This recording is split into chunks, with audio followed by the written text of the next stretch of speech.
Hi, I'm Martha Scheeler, and I am going to interview Laura Hobbs, who is running to be supervisor for Shasta County. I'm Laura That work? Hobbs, yep, and I'm running in District 2 for Shasta County Supervisor, and I look forward to talking to you today. Thank you for the opportunity.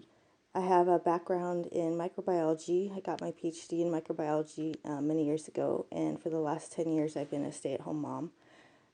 I have a passion for fairness and accuracy in elections and for countywide issues that affect our freedom as citizens. I feel like we're in desperate times in this country, and Shasta County is facing ever more statewide restrictions. With the passing of AB 969 and the Fountain Wind Project, despite the county's objections, they're forcing us to comply, and the Board of Supervisors voted to get rid of the voting machines. The state is retaliating with AB 969 and a false urgency clause to prevent the will of the people from being heard. So the AB 969, didn't it in the very beginning, the preamble to it, wasn't it in the text of the proposal that it was in response to Shasta County voting Yes, to end their Dominion contract? that's correct. So it was actually a direct affront to the county's sovereignty. And doesn't this California Constitution say that the county board of supervisors, they are the ones that choose how to conduct elections? Yes, that's absolutely correct. And the California Constitution has very strong plenary rights, which give the counties the will to determine how they want to structure things, including elections. So the actual AB 969, I know you were very much involved in going to down to Sacramento. You went to some hearings, right? Mm-hmm. Tell me what you did down there. Yeah, I and a group of citizens from Shasta drove down to Sacramento.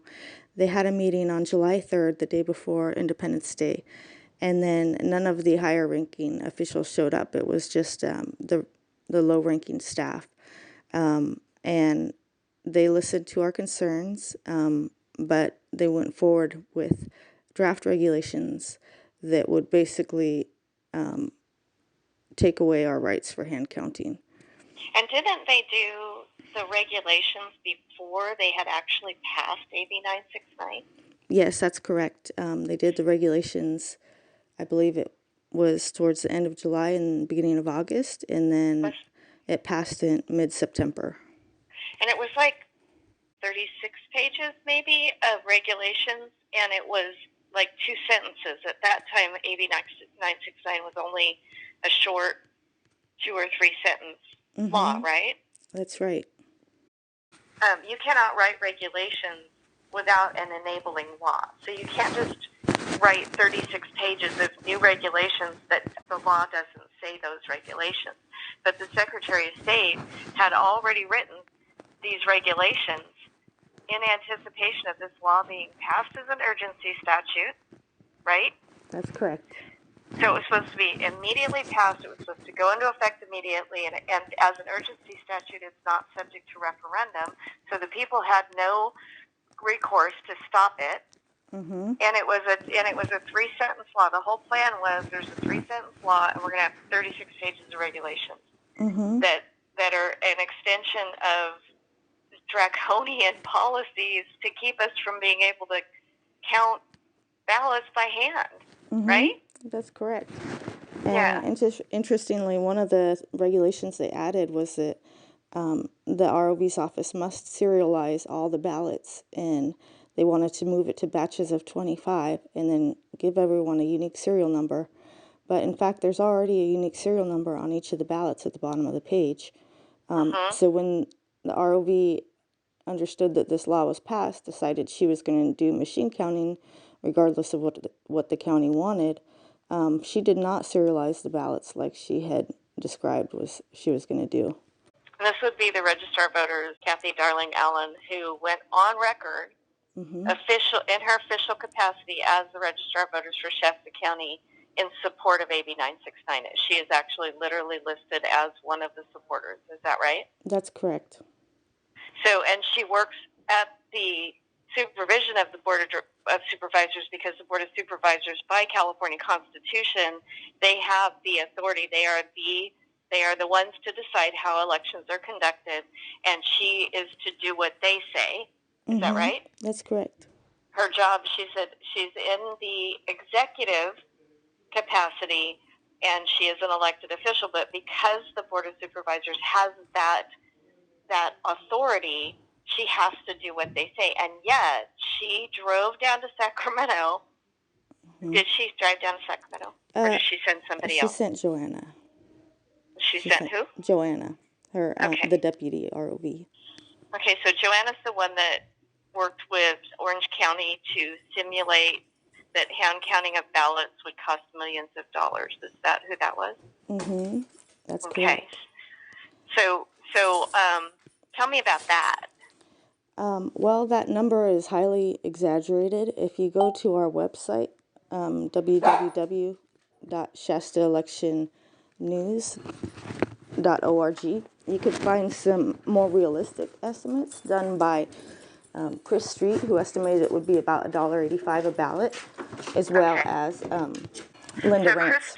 Chris Street is a Shasta County resident.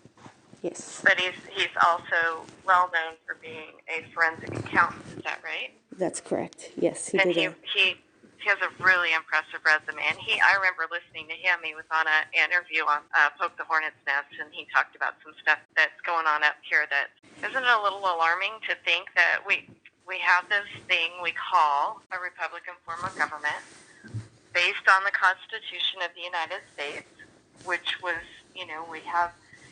we expect that we would be represented well. And sadly, that is not what's happening. And so this kind of leads me to the question. You were at the meetings, and I just have to say, you've been my hero, because you've done what I don't know that I could do. And you stood and spoken eloquently, and you have presented evidence really well. And even when you're being heckled, by useful people, but basically, tell me how you got to this place where you said, "I think I'm going to run." Tell me how that happened. Okay. Well, I feel like at this point we're losing our control. I want to protect Shasta's sovereignty. I would rather not be the one to have to run. I was asking and trying to reach out to other people in the community. However, when it was clear there would be no one else who would spearhead the election issues in the Board of Supervisors at Shasta County, I went ahead and did it, despite the fact that I do not have any political ambitions. It's not comfortable for me oftentimes to get up and speak in front of an audience, but I feel like I have to push through it. You're a brave soul. You're a brave soul. So when you say there wasn't anybody that would spearhead, you're not talking about the other, the supervisors in other districts. You're only talking about who was running for your district. Is that right? Yes, that's correct. Thank you for that clarification, because I believe the board deserves kudos for what they've done, especially our board majority of Chris Kellstrom, and Kevin Cry and Patrick Jones. Yeah. They've done a great job. So you interviewed your opponent at one time, is that right? Yes, that's true. And do you feel like that was kind of what helped you to feel like there needed to be somebody else? Yes, very much so. We were actually hoping that he would come and talk to our citizens group, and at first he agreed, but then he read our website, which again is www.shastaelectionnews.org, and he declined our invitation to meet. However, he still wanted to meet one-on-one, so I got to ask him some questions with my co-leader, and I felt he wouldn't commit to anything. I asked him if the 2020 election was stolen, and he said he hadn't seen any evidence of that.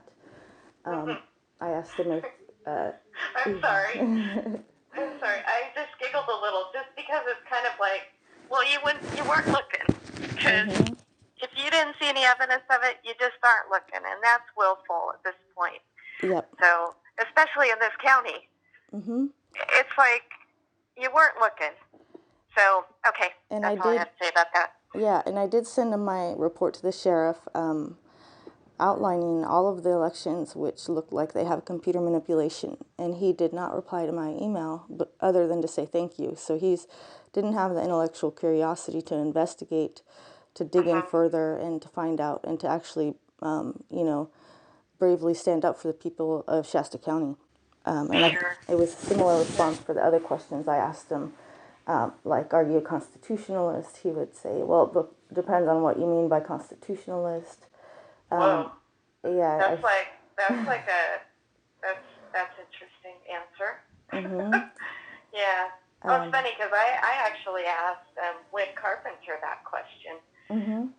I ended up, I was on the show with Nick and Doug, and I walked out the door, and there was Wynn, and so we exchanged numbers, and I at that time was thinking of running for, actually moving and running up in another district where my family grew up, and not my family, but my grandpa. And so I asked him, I was like, got him on the phone, and I said, hey, I just need to know, are you a constitutionalist? And his answer was like, yes, I am.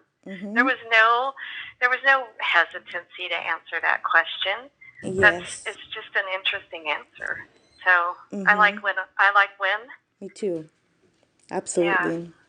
Yeah. So, okay. So you made the decision that, and you're not a politician. You're a mom, but you want your kids to grow up with the freedoms that you experienced as a child. Am I right? Exactly. And I feel like everyone has to step up at this point. There's no one that's going to come and save us. We all have to kind of do what's uncomfortable and get out there and do what we can within our ability set to save this country. So that's what's really driving me.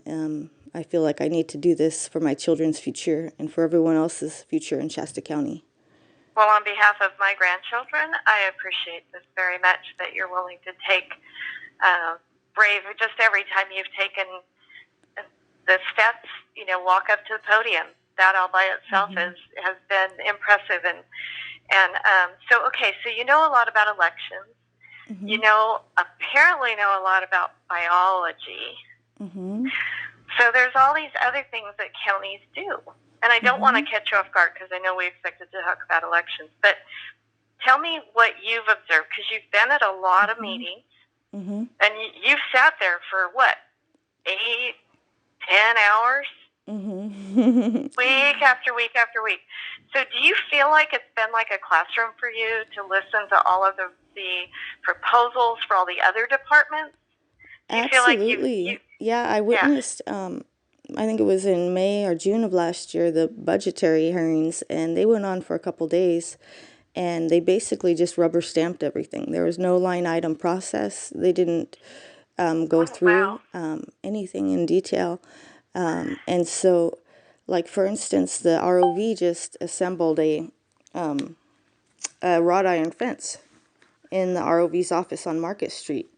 And that costed our county $25,000 approximately. So things like that I believe that we should have a say in, where our money gets spent. I believe there's also issues that have that are stemming from the fact that we're classified as a suburban county instead of a rural county. Okay, so let's talk about that. Okay. So Chris, that was one of the things Chris Street spoke about, and I found it quite interesting.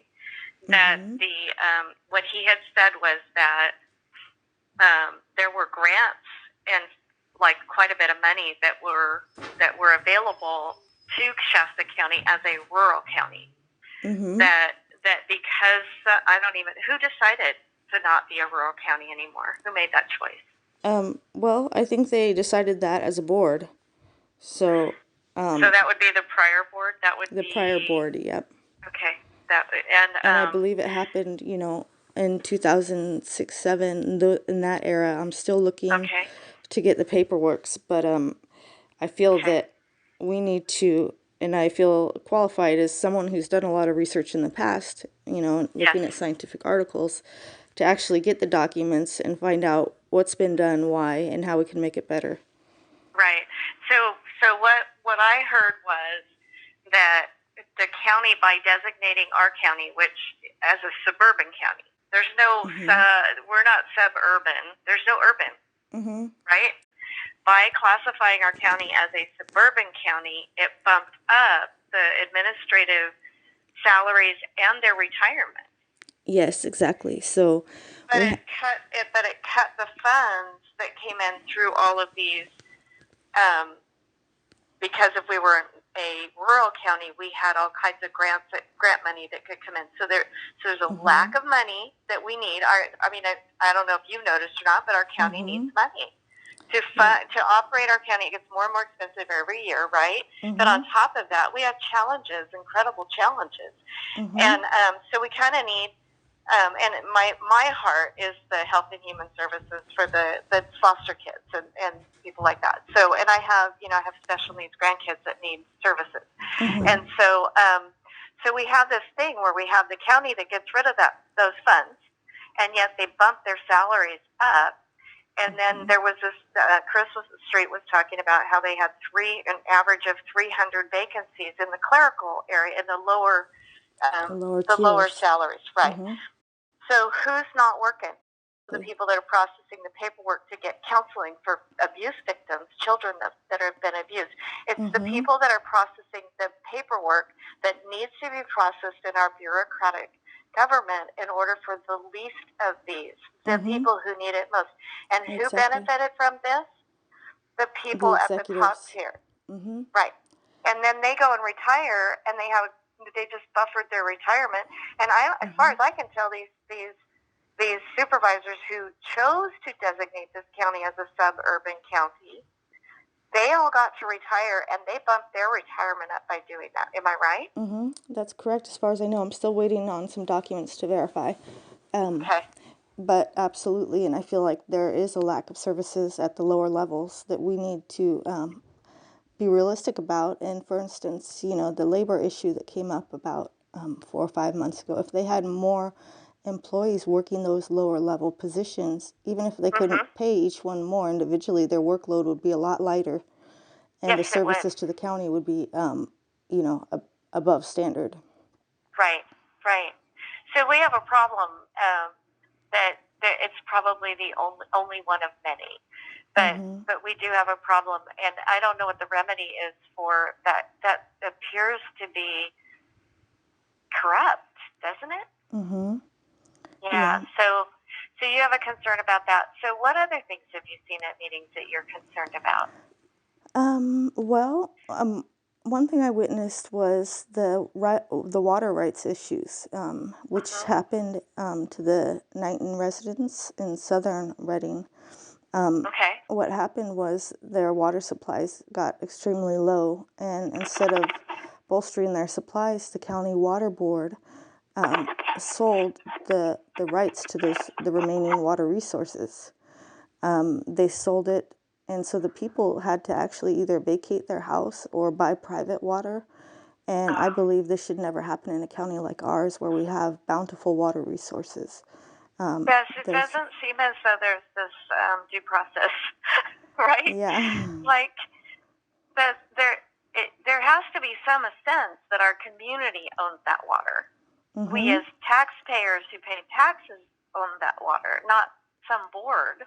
Is the board elected or appointed? They're appointed by the Board of Supervisors. Okay. Well, I think we ought to be looking at some new people on that board, right? Absolutely. That's insane.